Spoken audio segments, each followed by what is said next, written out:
I got a few comments about this Epstein stuff. The media, of course, is just doing handstands over the idea that the mega base is fractured over the way Donald Trump has handled the Epstein matter.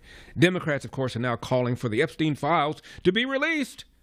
They didn't say jack for the last 4 years. But now all of a sudden, because they perceive there must be something in there Trump doesn't want out. So therefore, it must be really, really bad. It doesn't occur to them if there was something really, really bad, Biden would have put it out during the 4 years he was in office, certainly would have put it out during the 2024 campaign. Now, here's the deal. We've got them on the ropes. Even the New York Times, which I read so you don't have to, big, long article about all these experts that said the economy was going to implode because of the tariffs.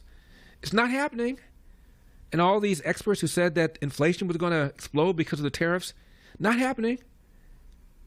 New York Times said this.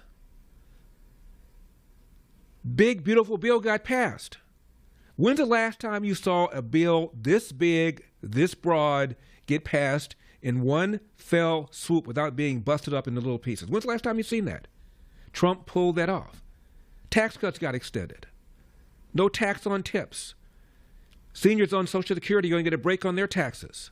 People working overtime are going to get a break on their taxes. It's a lie that there are Medicaid cuts, as RFK Jr. explains. We'll talk about that later on. This is stunning. And after being told year after year after year by people like Alejandro Mayorkas, Obama's DHS secretary, the borders are as secure as they can be, given the need for comprehensive immigration reform. We haven't had comprehensive immigration reform, and the borders are shut tighter than Ted's hatband. The nuclear program of Iran decimated. The handcuffs taken off Israel. Hamas in retreat. Hezbollah in retreat. The Houthis in retreat. All this stuff is stunning. Egg prices down dramatically since Trump has taken over. Gas prices down since Trump has taken over. Inflation tame. Jobs being created. $10 trillion in new foreign investment now coming to America. This is stunning. The polls show the majority of the American people support Donald Trump's policies on mass deportations.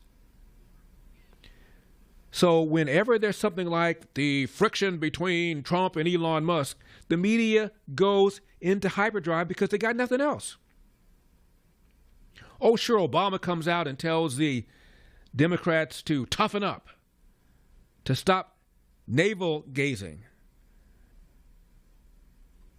What does that even mean? And Whoopi Goldberg comes out and says, what are you talking about, toughen up? We've been tough. We've been the ones in the streets. We're the ones in the streets opposing ICE. What are you talking about? He has nothing to say. They got nothing to say. What are they going to say? We support biological men competing against biological women in sports. We support gender surgery on minors. What are they going to say? The tariffs have not produced the inflation that they had hoped for. The borders secured, despite, as I said, not a single piece of new legislation. ICE rounding up violent, criminal, illegal aliens. They post on their website every single day the violent, illegal alien criminals they're rounding up, and it's impressive. How are you going to defend that? And then Trump is winning case after case after case in the Supreme Court.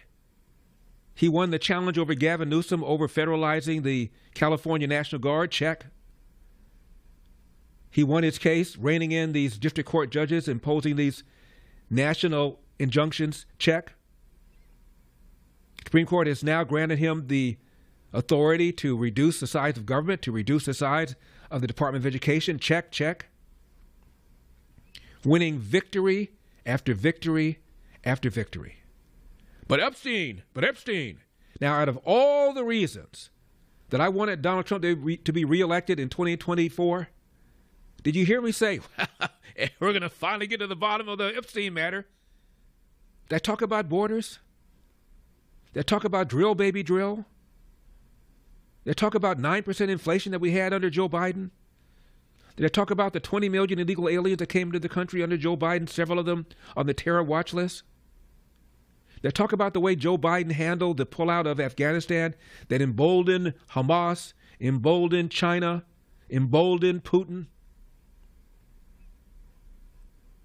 that talk about the DEI infusion all over the place so that you have campuses like Michigan where students are pitting against other students. Faculty members are afraid to teach for fear that somebody's going to accuse them of committing a microaggression.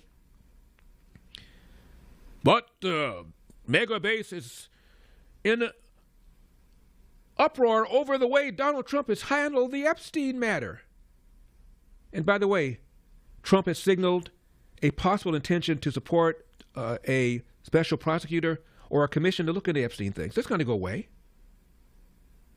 They've got nothing. And they are in deep, deep, deep voodoo. Listen to this, number 52.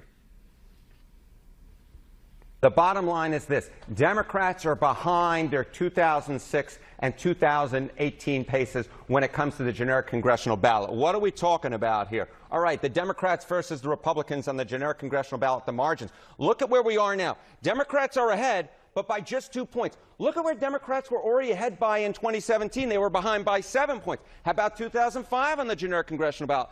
Ahead by 7 points, ahead by 7 points, and now they're only ahead by 2 points. Their lead is less than half of where it was in either 2017 or 2005 in July of those years, the year before the midterm election. Yes, Donald Trump may be unpopular, but Democrats have not come anywhere close to sealing the deal at this particular point.